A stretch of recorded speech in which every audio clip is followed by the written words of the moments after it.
6, 5, 4, 3, 2, 1.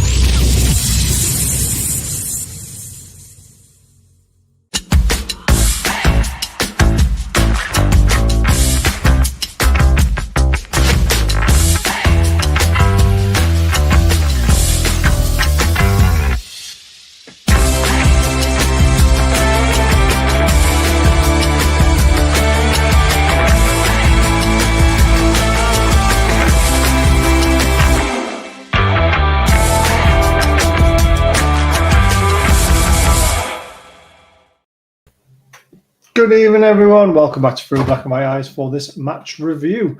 It's going to be a bit of a strange one because I'm going to be asking a lot of questions and Dan's going to have to tell me what happened because I missed almost all of the game. At work, trying to watch it on my phone, as you do, and it's buffering and not connecting and not connecting. And I'm like, what's going on here? Couldn't fix it. Get home, started talking to the missus.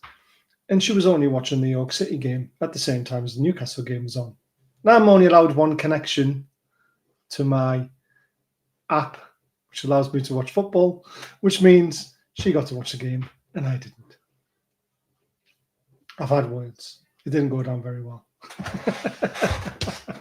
Right, anyway, there is some very sad news today, which I just want to touch on very quickly. It's got nothing to do with football, but this legend took his life today, which it took me by surprise, and it hit quite hard because I'm a big Ricky Hatton fan. I don't watch a lot of boxing, but I follow certain people in boxing, and Ricky Hatton was one of the best. His low body punches were just phenomenal, and me and the lads back in the day, we used to have boxing parties, staying up till 4 o'clock in the morning when he was over in Vegas and in all those places where it was on at 4 o'clock in the morning, and we're absolutely hammered. Some of the guys were on some other stuff, which we won't mention. But, you know, I can't believe it's happened. And I've said this so many times, and I'll say it again, my door's always open. You know, Dan's door will always be open. Everyone's on this channel will be open. If you are struggling, speak up. Don't be another statistic, because it's horrible. And he's been fighting demons for a long time. And it's just sad news that he decided to take his own life, and we'll never know why. But rest in peace to the great Ricky Hatton. And we'll try and bring some more joy into the show as we go on. But like I say, that was just, it hurt. Welcome to Through Black and White Eyes review of yesterday's win v Wolves. Great start by our newbie Woltemade. We will be talking about that in detail. Please like, share, subscribe, hype the show. It's all free. Join from 99p or donate using the super chat in the bottom right hand corner. All profits donated to selected charities. Depends what guests we get on, what their charity is, then we donate to them. Please adhere to standard community guidelines, keep comments respectful, and of course enjoy the show. Evening Gary. Evening Leslie. Dan says evening all. Gary gives a thumbs up. Robbie, how are we doing?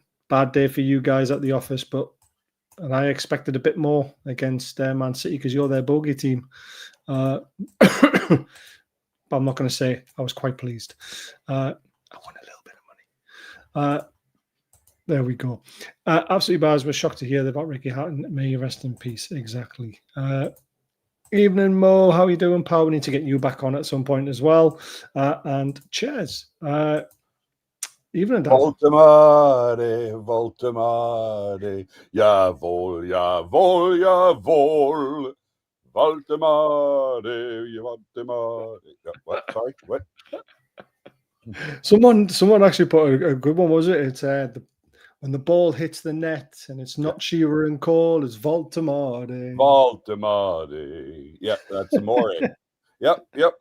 It's not a bad one. I haven't learned all the lyrics, so they are. That's the only lyrics I know to it because that's what was posted on Nufc chats on Chance on X. It was a brilliant account, and it was posted by someone. I can't remember his name. I apologize. So yeah, the ball hits the goal and it's not Shearer or Cole, it's Woltemade. Something like that. Do. Hi there. How I'm we doing, sorry pal? you got you. I'm sorry you missed a lot of the game. To be honest, there wasn't a whole lot to watch. It was frustrating. No, it was a frustrating match to watch. I was seated next to. We spoke to Noah on Friday. I sent him the link for tonight, and he's bottled it. So I don't know where he is. He was watching Monterey Bay fold like a patio chair last Oh night, no! losing 4-0. We were at the match at Levi's Stadium watching good old Sonny, former Spurs Yeah. son, score within 50 seconds of kickoff against the San Jose Earthquakes. San Jose Earthquakes capitulated last night and gave up not only the Sun goal, but then a hat trick by I don't remember the other name of the player. So they lost 4-2 last night. It was amazing though, because the attendance was 50,900 and something.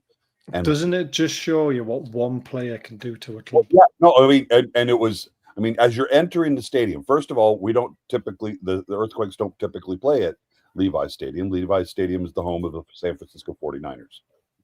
It is a 80,000 seat arena.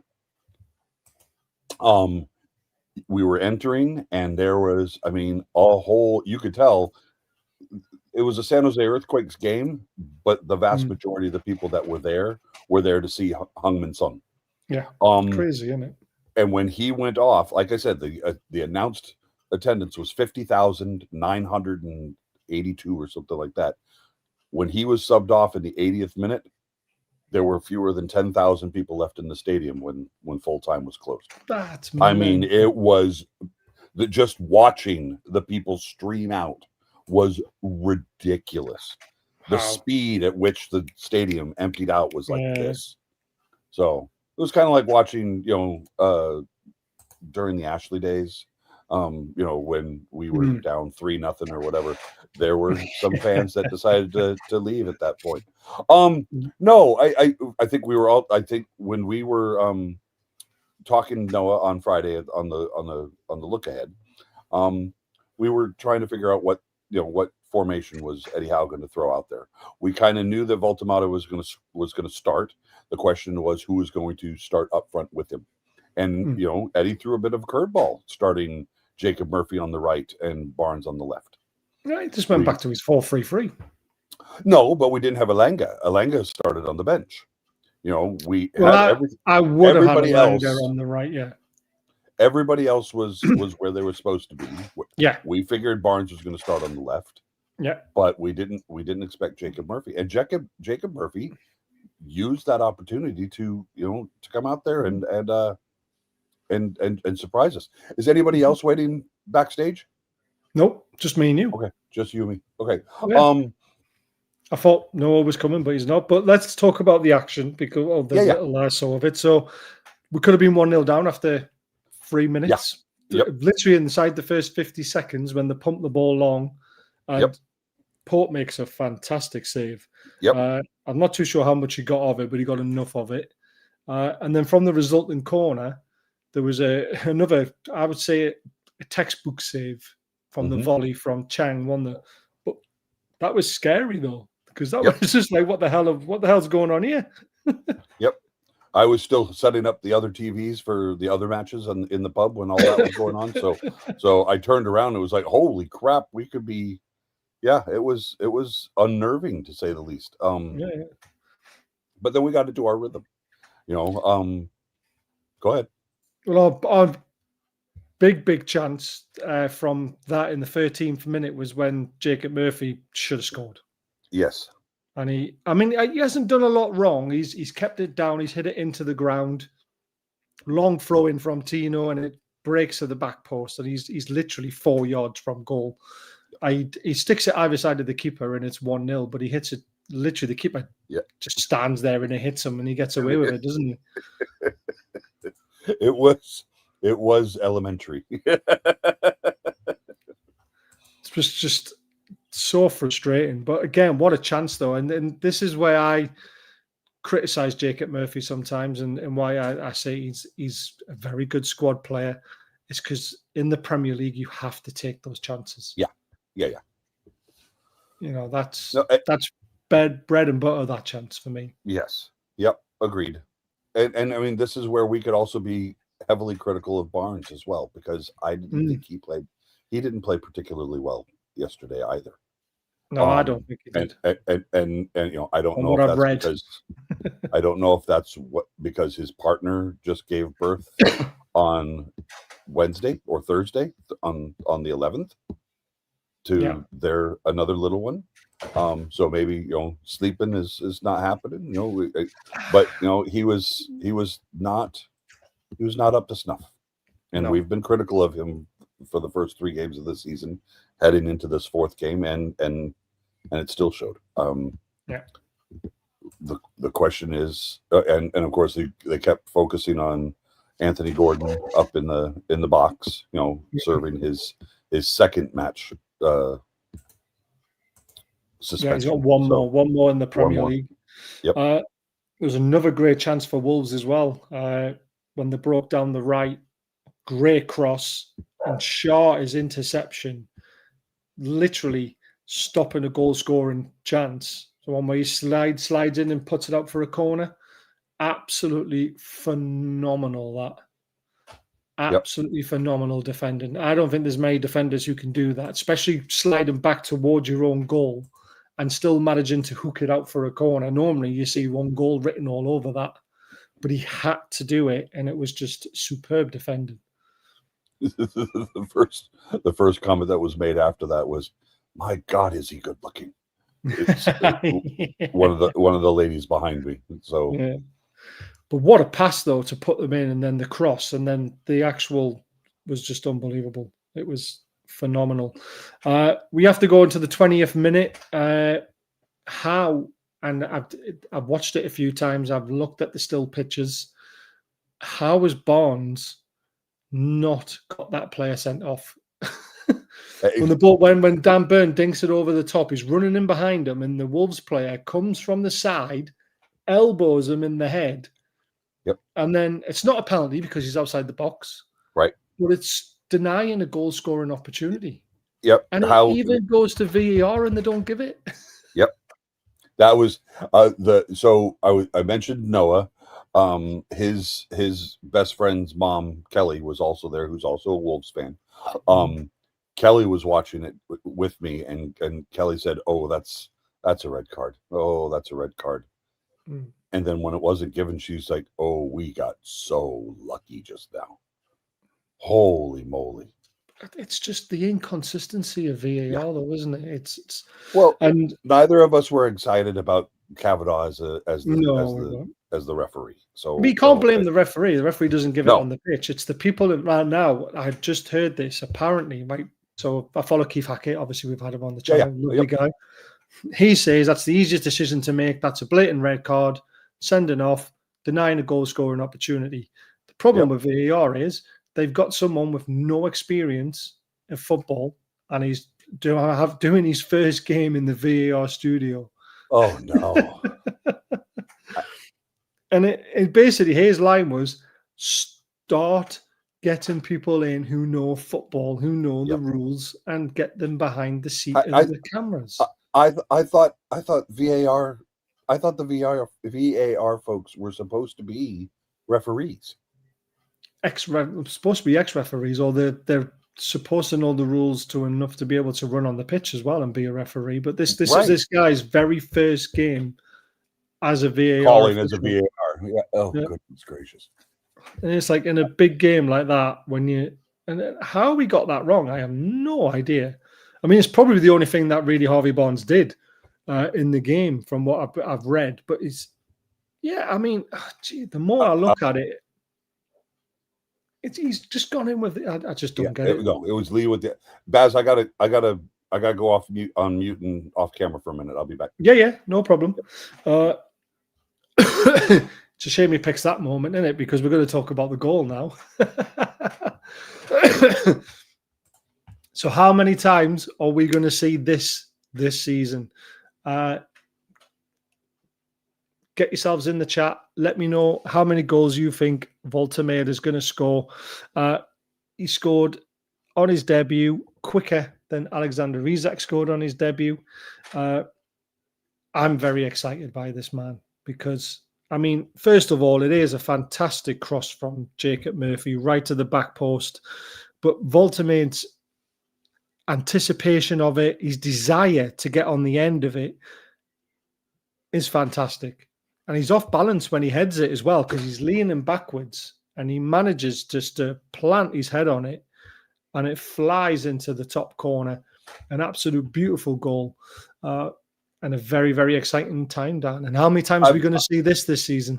Exactly. I've watched quite a bit of analysis of the young man, upon signing, a whole bunch of people on YouTube saying, we've overpaid, a whole bunch of people saying, is he really the kind of player I've been saying over and over, he's a 6.5 foot Beardsley because of his close control and everything. But one of the major criticisms of him is for a big lad, just like Dan Burn, for a big lad, he doesn't head the ball very well. Well, come on now. Dan Burn scored probably his most famous goal in his career with his head. And this young man just scored his debut goal for his new club with his head. And as you said, it was a difficult header to score. He was off balance. He was already leaning back. The amount of power he got behind the ball to get it up into the net like that was fantastic. And then, cool as a cucumber in his celebration, running over to the it was the Lee's end, the reception end of the Lee's. In the corner. I have to, of course, everybody running up to him looks, Lilliputian. But then, of course, when Dan Burn joins in, it was phenomenal watching the two of them celebrate together. Just, you get the point, you get the idea that Dan Burn doesn't get to look many people in the eye. No, definitely not. So, now we've got Nick Pope, Nick Woltemade and Dan Burn, all 6'5", 6'6", 6'7". So, sorry, I'll read. No, that's a good comment. Just hope we don't become too predictable using him like a target man. Need to play through teams at times, mix it up and make sense. Well, we did that with Isak. Isak was a tall striker for a rat, and we did the same thing. So I'm sure Eddie Howe will mold Woltemade into that same character again. Well, and as we've been saying, he's not the stereotypical target man. Just because he's a big lad doesn't mean that we're just going to put him up there and he's going to get to every header and do knockdowns to a smaller striker.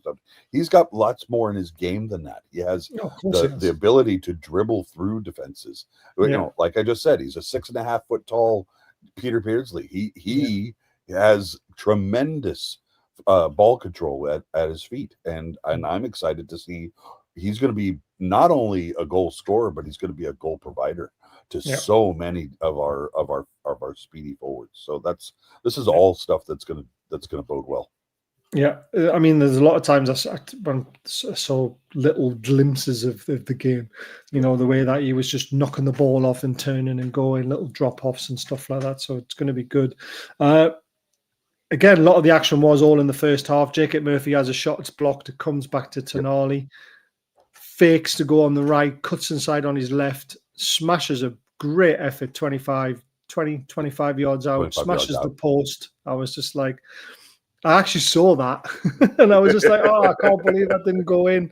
I mean, how unlucky was that? It was a great everybody at the pub just went, yeah, it's one of those where you suck the air in, isn't it? Ready just to let rip and you're like, to watch it bounce off the inside of the upright was just it was agonizing.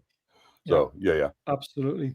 I mean, it took until about the 74th minute in the second half for any real note of a chance again, which was the Harvey Barnes double 1-2 from the left hand side. That's when Harvey Barnes looks good, but that's when he's on his game, he buries them. And then he looks like a better player than what he is. Yeah. This is what Harvey Barnes is like. Yep. Yeah, this is what Harvey Barnes is like when he's not scoring goals. And this has always been now I caused a stir on Twitter, as I always do. I put out there, Harvey Barnes is an average player that scores good goals at times, but he's very inconsistent. Yep.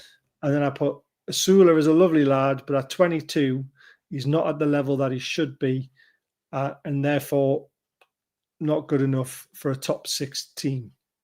Obviously, that caused a bit of a stir, as you can imagine. But a lot of people who agreed with me, a lot of people who disagreed with me, which is the whole point in having debates and, and talking about things. Luckily, no one was an idiot, which was nice for a change. But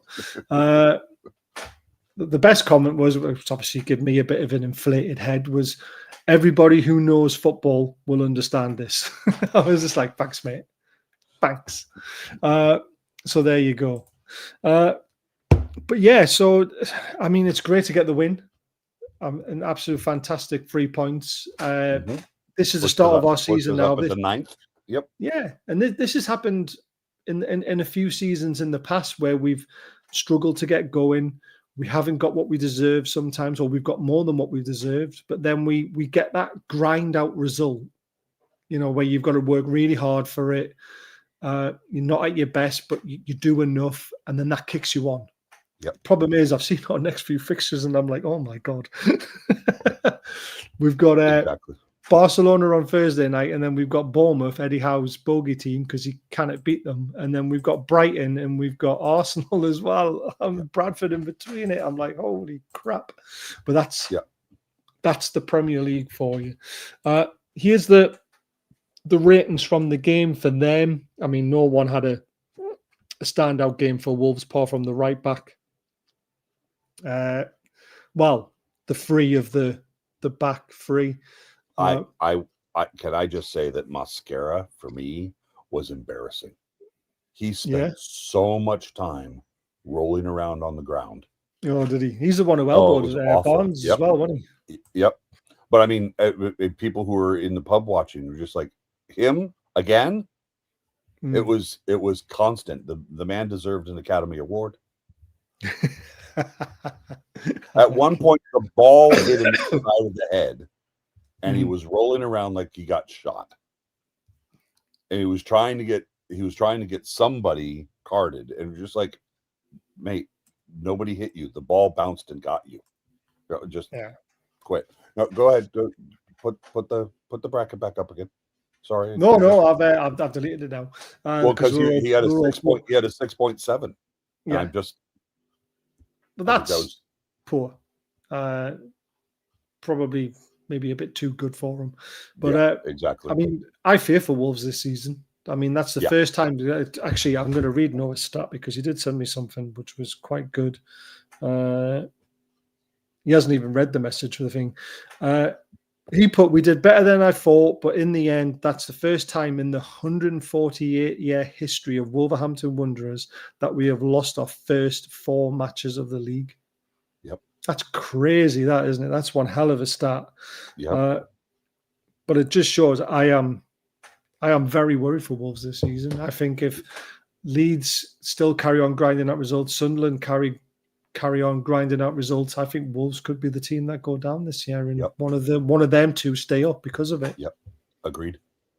It's a tough one for them. Here is our ratings. Everyone almost superb. Bruno again. I mean, I was a bit I only saw little bits of it, but every time I saw Bruno get the ball, he was losing it, and I'm thinking, this isn't the Bruno we're used to. He was a bit ropey. Yeah, Tonali outstanding. Shaw, obviously, with that sliding tackle and the reading of the game, apparently he was absolutely superb. Nick Port was superb with the saves that he pulled off. Trippier, who I defended because I've got loads of people saying Trippier shouldn't play and all this sort of stuff. He got 7.7, which shows that he was fantastic. Joe Linton back from injury, a great result for him, 7.6. But Woltemade, we've got to talk about his debut. Is that one of the best debuts you've seen since? I mean, Tonali obviously had an unbelievable debut against Aston Villa as well when he first joined. But Woltemade was fantastic as well. For me, that was right up with Papi Cisse against Villa. You know, when he scored that phenomenal goal in the top corner. From Oh yeah, I know which one you mean now.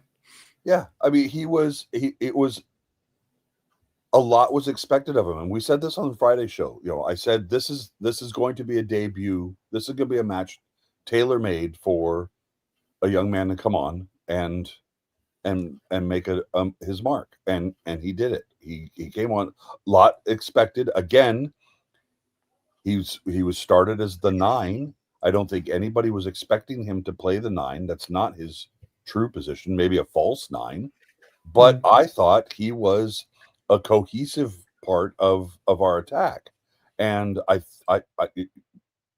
he had a great debut. Yeah, absolutely, one of the best debuts we've seen in the post takeover era, to be sure. You know, arguably could be the best debut we've seen in a decade. Yeah. You know? World of Warcraft, sometimes the stats don't always have a true reflection. I've seen Tenali have like a 6.8, and it's not right, but it's just a way of SofaScore work off like facts, like, you know, how many passes were completed, how many chances were created, how many tackles they made, and all that sort of stuff. So yeah, sometimes it might not reflect it as well. And this is why we always have our opinion, because, you know, your eyes are better than a computer's stats sometimes. And this is why we like to debate the ratings. Howard Sampson only hands down the best midfielder in the Premier League. I think he is. Michael makes another good point. Yeah, I just want to go back to very quickly. We seem to be solid at the back, like our last Champions League season. I think it was the season before the Champions League season, the season we got into the Champions League. The season I thought we were really solid then, like very, very solid. We were brilliant. So yeah, so we are looking very, very good. If Fabian Schär continues to play the way he's playing, Malik Chow isn't going to see the pitch except in cup matches. I mean, he may get his first start in the Carabao Cup, because I see Fab Schär keeping his place not only for Champions League matches, but he'll play in the initial stages of the FA Cup as well. Yeah, I think there'll be rotation. I think that's probably the best way to put it. Rotation. True, but if he keeps playing the way he's playing, again, he is playing like he doesn't want to lose his spot. Yeah, and I think this is the great thing I have in the squad depth that we've got now, because we never had that. You got people up people's backsides now. You know, Murphy has to perform because he knows he's going to be out of the team if he's not. Barnes has to perform because Gordon's, you know, almost back, and he'll be sniffing up his backside as well. Then you've got the two centre backs. You've got Botman and Chow both wanting to play. You've got Lewis Hall sitting on the bench who wants to play. So Trippier and Tino both have to perform. So this healthy competition is what is needed. Now, the only thing we haven't really got is that healthy competition in the midfield three.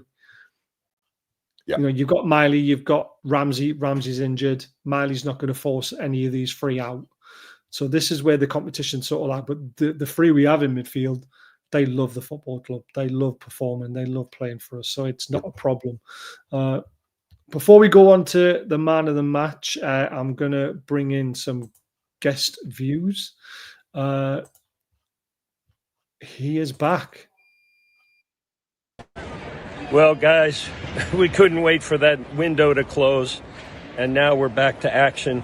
And what do you know? We've got our first win, and it was great. It was great to see. Had a lot of chances in that first half.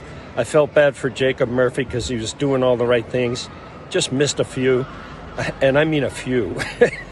And the big news is one of our new strikers, one of our new forwards, Nick Woltemade. He's got a goal. Guess what? He's got more goals than that guy who plays for Liverpool. So I'm happy, man. Take care. Away the lads. He does, and that man from who used to play for us is still on strike, isn't he? Because he wasn't even in the squad for Liverpool today. No. And before anybody starts criticizing our Uncle Jack, you know, judging from where he's standing, we know that he got his ticket. His ticket was in the hospitality section. Oh, he was. He was in the hospitality. We know that he was in the barracks, judging from where he was standing in the stadium, I knew exactly where he was sitting. Yeah. Not even that. He took loads of pictures with fans in the barracks today and posted them all over Twitter as well. But yet he still gets grief. And I don't get this. We're meant to be the best fan base in the world. This is what we keep hearing. But when we go online on Twitter, we are the worst fan base in the world. In my eyes.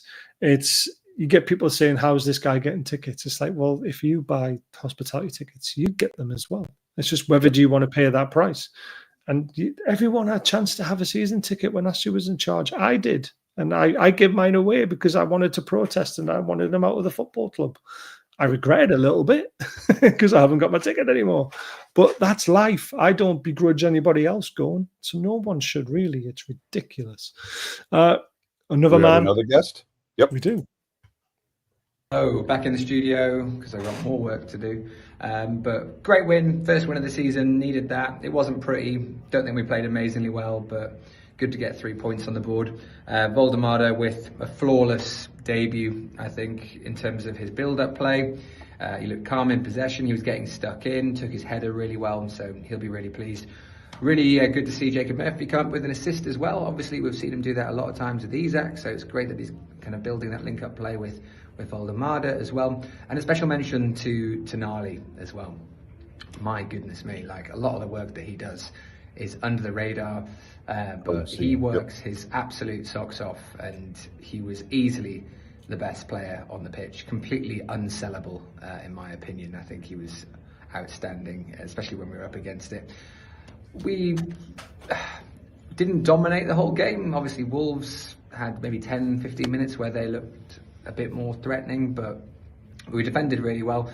But I think the control of the game wasn't quite there today. I think we obviously were missing some big players, so once they come back in the fold, I think things will change. But overall, really good first win of the season, and nothing to complain about really in terms of the result.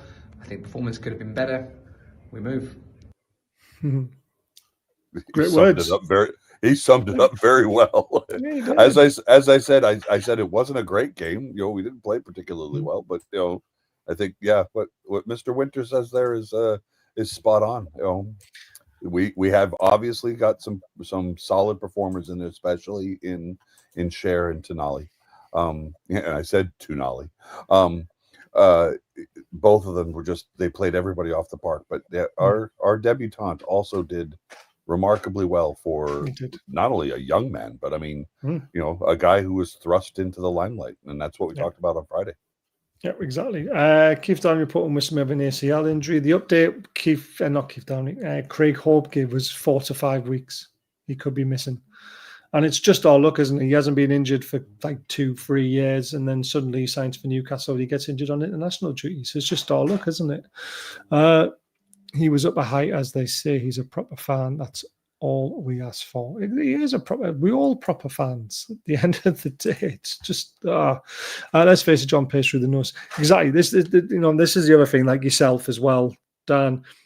You two together would have put more money into this football club than anyone who's been going to the games for 10-15 years, because the amount of money you pay for your tickets is exceptional. And it's to the club as well. It's not on these sites. It's not all, I'm going to pay for one of these, hospitality things where you get a hotel and a flight and all this sort of stuff. You buy them from the club. Right. Yeah. We're buying them from the club. Yep. Exactly. And they're not cheap now. Obviously, John said something online recently. He said something like, I've always bought hospitality tickets. I'm so glad we got rid of Mike Ashley, but I did like the Mike Ashley prices.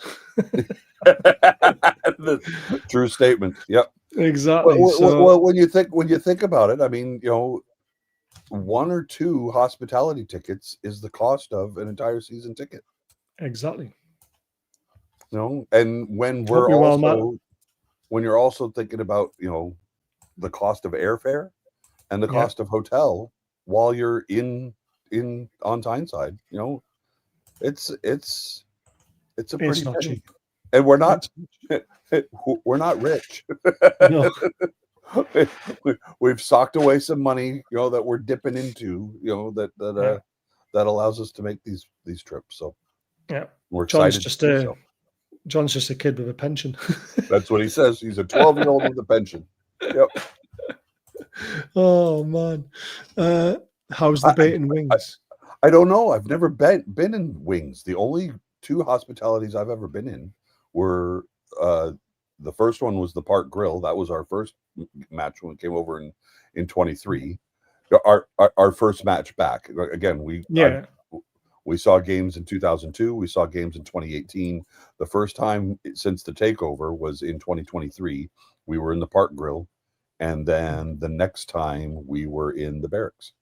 So those are the only 2 I've been in. Which one was I in with you for the Everton game? Which one was that one again? The Milburn stand. The Barracks. Yeah, the Barracks is really nice. Yep. Like superb nice.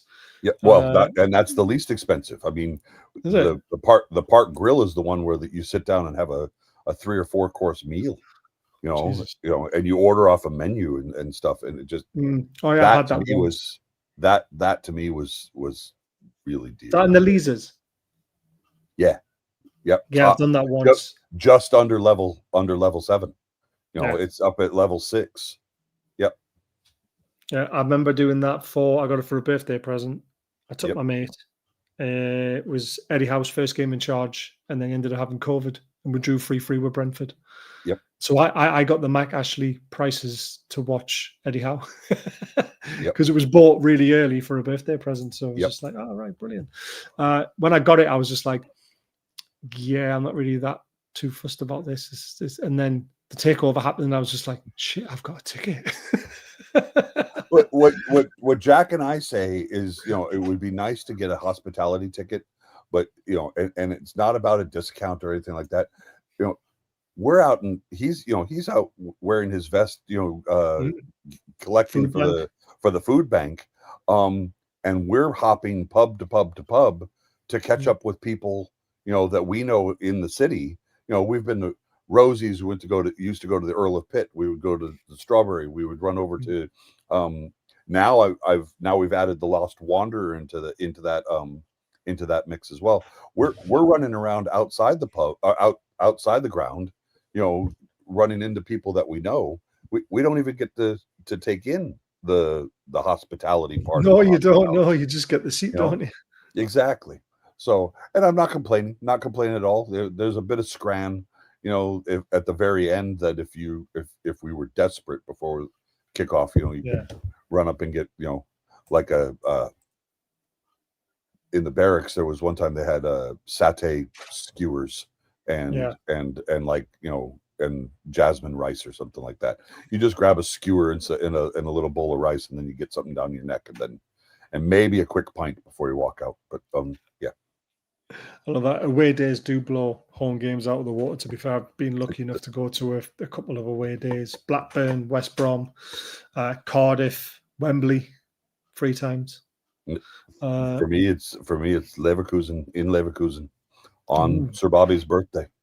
Oh, that was a fantastic day. I love it. Right, who's your man of the match?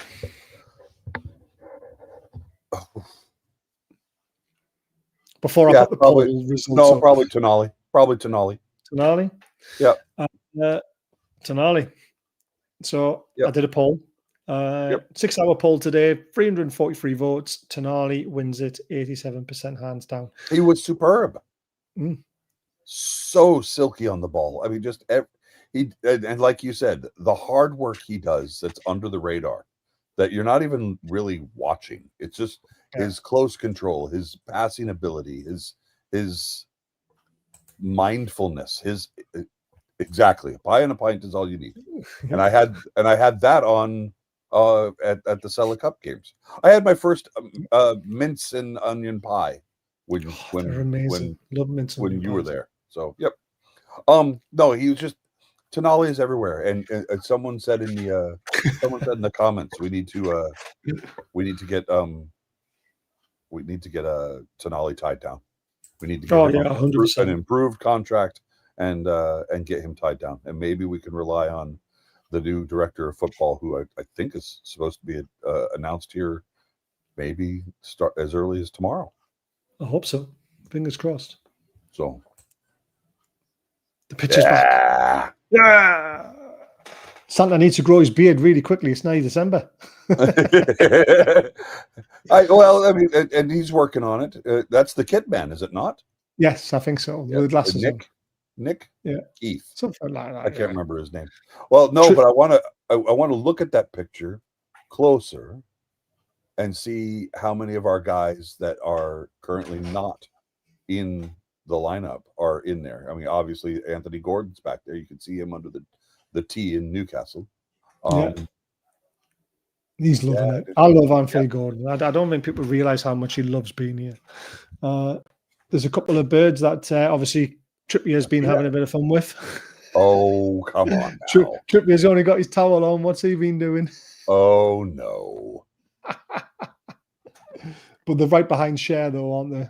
Yeah. Yep. Well, maybe Cher pulled them. Who knows? Oh, man, let's not start any rumors. And there's a Sula right behind them. So, I mean, come on. Well, there you go. I love that. Woltemade, what I will say about Woltemade is wearing number 27 in honor of his mom, because it's his mom's birthday. You know, but look at the smile on his face in that picture. The picture on that face, the picture of that face right there. There's a guy who, you know, his mother's got to be very proud of him. 100%. Do you know what hit me today? Do you know, I was thinking, like, you know, because obviously I'm getting a load of shit for saying the Sula's not good enough and all this sort of stuff. And I just realized that, you know, Woltemade's the same age as Asula, and they both played in the same under-21s competition. Wow. That hit me. I was just like, well, and they're totally polar opposites. But at the same time, Asula had a good tournament. He did. For Denmark. He did. You know, it just, he hasn't been able to turn that into club form. So, yeah. Well, I don't think he's going to get the chance. We shall soon see. Trips has been to see the physio. Yeah, which one? He's off to the Vermont. Could very well be. Exactly. Yep. Oh man, I had this idea. You know, do you know how there was a rumor going around that Bruno wanted to have a meeting with everyone? Yeah. I had this like stupid idea that I was going to do like a PowerPoint presentation and say it was Bruno's leaked thing, and I was like, I was going to put that picture up with like Trippier's back to his best since he started shagging who he wants and all this sort of stuff. And the rat is gone. We've got Tonali. You know, I just, but work gets in the way. I wish I had time to work on stuff like that, but there we go. You keep mentioning that you're fixated on, or Leslie is. Yeah, she probably is. On if it's anything to do with Cher, then she's definitely fixated. She was talking about Kraft's legs. Oh, right, yeah. Oh, he's a powerful man. This is how our little in-house competition's going. I would love to know how. No. Yeah, Lauren got lucky. Lauren forgot to do it one week, and she got a 0-0. She got 5 points for it. That's why she's sitting top of the league. I got a shit ton wrong. I will tell you that. Yeah, but you've got 6 points. But I said we were going to win 3-0 yesterday. We won 1-0. So you get 2 points. I get 2 points for that. Yep. You predicted 2 draws as well, haven't you? I predicted 2 draws. What was it? The Liverpool loss? Did you do a Liverpool loss and 1 draw? Because it's been 4 games and you got 6 points. That means you got 1 wrong. I have to think. I don't know how you. I knew that Liverpool were going to beat Burnley. I said it was 2-1. No. This is just Newcastle results through the season so far. Oh, got it. Yeah, I did predict. I predicted the Liverpool loss. So Leeds, I think you might have said that we were going to beat Leeds, we were going to win Leeds, and that's we were going to win. That's the one that you got. Yep. So did Gary not predict? Oh no, Gary said draw for yesterday, which is very much like what Gary would say, to be fair. But there we go. So we're all chasing Lauren at the moment. But this is only for the Premier League. It's not including Champions League, because then it'll just get messy. So we'll have our next predictions in. But it's nice to see that I'm climbing the leaderboard now. Thank God. We're having a good time with it, though. I mean, that's Yeah, it's good fun. That's the fun part. Yeah, It's the whole point in it. Right, moving on. We've got a massive game on Thursday night. Yep. The champions. Now, Barcelona are winning 1-0 at the moment. Ferran Lopez has scored for them against Valencia. This is their lineup for tonight and potentially what their lineup could potentially be on Thursday night. I don't know. Now, the great rumor is that Yamal is injured, right? Have you heard about it? Have you heard it? Yep. Yes, Yeah. He's got an STD. He has some discomfort in the pubic region, is what we saw. Was the quote? Yes. Oh, it is absolutely brilliant. Can you imagine having to admit to something like that as an injury? It's brilliant. Do you know what it is? I look at this team and like I've watched Barcelona a lot back in the day. Yeah. And I don't see this being a fantastic Barcelona team. As long as we can get the ball past the young man wearing the number 13 kit, that's all what matters. Yeah, Garcia is a very good goalkeeper. Don't get me wrong. I mean, they've still got some fantastic players in there. Ferran Torres, we would all have at Newcastle as a striker when we were chasing one. Couldn't be at the back. Gosh, Oh God, what have I missed? There's a comment. There's a comment. Gary V's comment was fantastic. No, the next one. Giving you mouth. That is brilliant, Gary.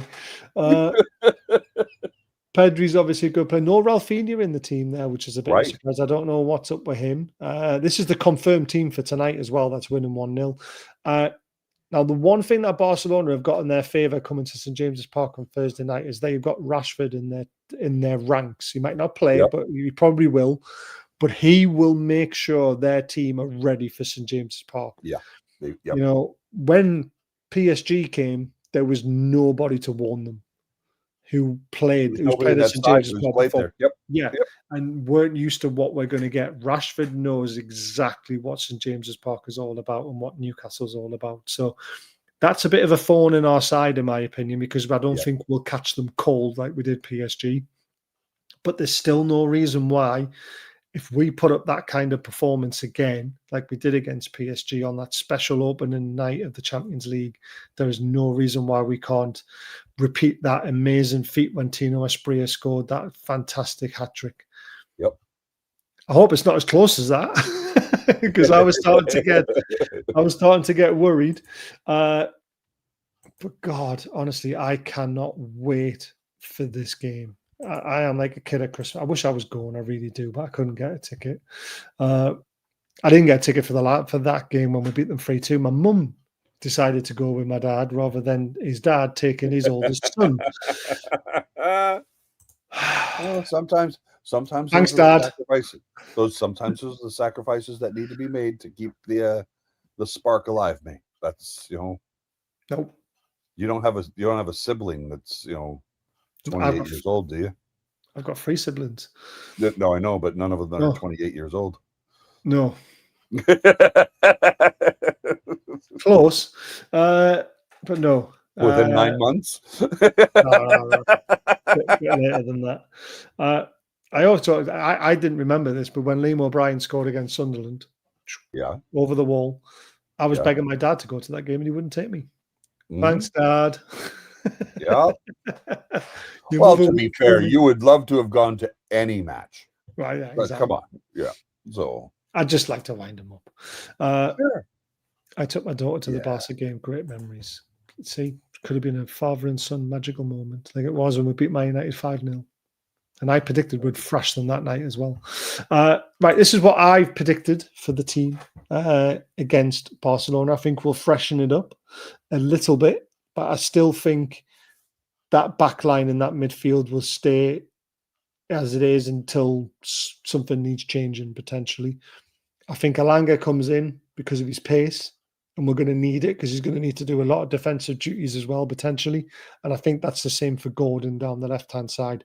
Plus, Gordon's fresh. He's allowed to play in this game. He can't play against Bournemouth. So you might as well And he's take Barnes out of the equation and play Gordon. And he's going to have a point to prove. Yeah. And Woltemade will definitely start up front. But what will happen, and I'll tell you what will happen now, and I'll tell you how easy it is to predict how Eddie Howe works. After 65, 70 minutes, he'll take Woltemade off. He'll put Gordon up front, and you bring Barnes in on the left. Yep. Because Woltemade is not quite up to speed yet. Now, he did go off with cramps. That's the reason why he went off. And this is why I keep trying to tell everybody. Being Newcastle United fit is different to being any other team fit. And Premier League fit is very different to be German League fit as well. And that's the reason why he struggled a little bit near the end. Do you see the team changing in any other way? Do you see Lewis Hall maybe pushing Tino out, or maybe Tino going over to the right-hand side again, more pace, and Lewis Hall on the left-hand side, Tino back on the right, and Trips having to sit it out? No, I don't see Trips having to set it out, given how well he played. Obviously, we've talked about this. His age is catching up with him. It takes a little bit longer to recover. Oh, goodness gracious. Oh, man. What I will say is, Bruno will be ready for this match. I think he'll have geared everybody up as well. I don't think you need to gear anyone up for this match. I mean, you're not geared up if you play Barcelona, you're in trouble. Well, but at the same time, if he plays against Barcelona the way he did against Wolves, we have something to worry about. No, I think you're right. I think Gordon going right back into the starting 11 makes sense, simply because he'll be fresh. Elanga coming off the bench yesterday also means he's got a little bit more spring in his step than, because he got a little bit rested as well. I could see. I think Trips is going to start because we need that experience in the back, to set things apart. No, I think you've pretty much got it nailed on. I don't see Lewis Miley, for instance, coming into that 11, or Joe Willock coming into that 11. I think Murphy did what Murphy was supposed to do on Saturday, which means he'll be a bench part on Thursday night. No, I think you've got it pretty much nailed on. Yeah, I mean, Gary says surely Murphy deserves to start, but squad rotation, mate. This is why we have it. This is why we have competition. And I just think Alanga's extra pit. Remember what we did against Barcelona the last time we played them. Keith Gillespie just cross it, Woltemade, hat-trick of headers, incoming. Yep. I'm telling you now. Bundesliga fit is way ahead of the Liga fit. That is true. Yep. I agree with that. Spanish league's a bit naff these days, I think, personally, but let's not go into it. Well, they're all getting STDs. Holy crap! I still can't believe. I mean, is that what they've said? Have they said it's an STD, or that's the rumor? That's the rumor. But obviously, when someone says he's got discomfort in that area, I mean, what else could it be? Unless he's been kicked in there. That's the only other thing I can think of. Yeah, it could be. Yeah, you never know. Right, guys, don't forget about Diacro, amazing channel sponsors, an amazing little family-run company. Baz20 for 20% off using the link below. Amazing stuff. They don't just do Newcastle stuff though, so check them out. Very. I get stick because I spell it out, and I spell it out in the British way. I say BAZ 20. Just so that people don't misunderstand. I mean, my American accent can be very difficult to understand sometimes. I love it. And don't forget about the Geordieland Experience, a new company coming to the Northeast. Won some startup awards and everything. Sparky, fantastic lad.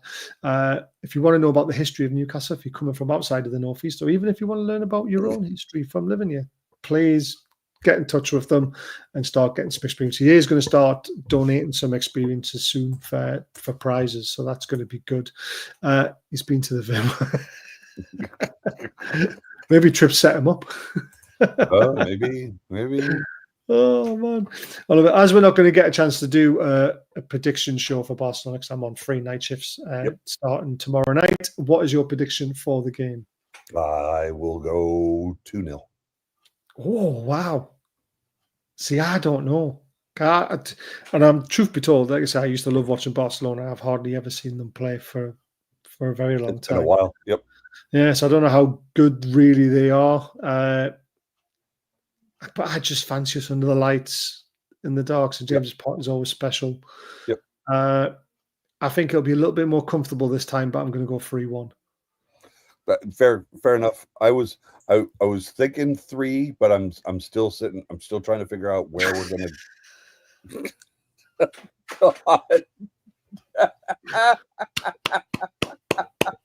That's probably the best one tonight, I think.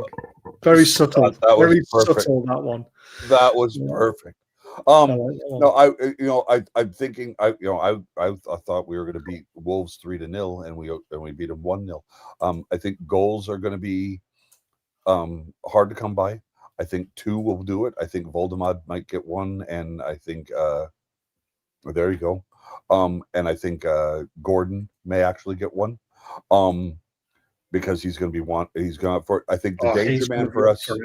I think the danger man for us that we've got to be mindful of is Marcus Rashford, because I think he wants to prove to the Premier League that he is a good enough player. I mean, we all saw what he did to the Aston Villa side that he loaned in. You know, he knows that he's a Premier League player. He's just apparently nobody wants to touch him right now. So well, you only wanted Barcelona, didn't you? That's what you were saying. And that's fair. I mean, getting out of the country and getting to experience something a little bit more might be helpful to him. So he's not a young lad anymore. He's not. He's 28, isn't he? Yep. We're just going to check that. I think he's 29. Just put Tashford. So no, I think our defense is 27. Ooh, even younger than I thought. He's 28 on the 31st of October, so you might as well just call him 28. So I think our defense is going to be up for it. I think Cher and Byrne are going to be up to keeping anything and everything out of our area, out of our end of the pitch. I think the midfield 3 will tie down whatever Bartha wants to throw at us, and I think our front 3 are going to be wanting to put the ball in the back of the net as quickly and as often as they possibly can, because they want to. Gordon specifically remembers. Bruno remembers. Joe Linton remembers the pain of our last Champions League experience. So they're all wanting to go out on top. So I think that bodes well for us. But I think 2-0. I think 2-0. I like your 3-1. I can support that one too. Yep. I should hope so to win. Yeah. I'll tell you what, it will be won on the wings though. I know everyone says this game will be won in midfield. No, this game will be won on the wings. Who can stay the highest up? Who can penetrate the most? And who's got the most pace? Because we have to make sure we're pushing their wingers back, because if they get up against Trips, I love Trips, but his pace might be a bit of a problem. I think Alanga will help him there. This is what I mean. It's about keeping them back, and then obviously being able to have his handful. Trips is going to have a handful with Rashford, because he's on that side. So, yep, I think that's going to be an interesting one. Yep, it's going to be a great game. I will be doing a watch along for it because it's on TNT, and I've got that on my phone with my contract. And I'm also off work. So there's no show, unfortunately, Monday, Tuesday, or Wednesday because we're all busy. So I apologize for that. That means there's no fans forum again this week, but I will make sure there's one a week on Wednesday, especially since we would have had the Champions League game, the Bournemouth game, all to discuss. So we'll make sure we do that. So tune in on Thursday. Yep, I'll be back from New Jersey to participate in that. Yep. 2-1 tune as well from Gaz. Thank you. I love Gaz's picture, by the way. Yep. Oh man. But yeah, so Thursday night, watch along. Friday night, look ahead. Sunday, watch along. Sunday night, review. And then we'll see what we go into the following week. So that's how our week pans out. And then the next week we'll start organizing this week. So there we go. So thanks to Dan as always. Thanks for the Good to chat. see you, You've sir. been amazing. Thanks, Robbie, as well. And Gary and everybody. And Leslie, of course, who's incredible watchers. And a massive shout out to Chris, Agreed. who's not being in the chat tonight. But Chris has sorted out my sponsor for our talking night. Oh, nice. Great. With Gibson. Really looking forward to that. The hamster's on the wheel and it's starting to spin faster than I expected it to this early. So I'm also trying to get in touch with Greg's. I'm trying to get a steak bake for everyone. Oh, that'll be great. So I'm trying. That'll make Jack really happy. It would do. Yeah. Jack will be there as well. He'll be over for that one. I need to speak to him to see whether we've got the Irish Centre or not, because he was meant to sort that out on Saturday. So he just flew in Thursday? Yeah. So yeah. He says he was going to chat them on Saturday. He needs to get up to speed. Well, he was going to see Bill on Saturday. So So lots in the motion, guys. Thanks for tuning in as always. Really appreciate it. And we'll see you again on Thursday night. Thanks, everybody. Ta-da.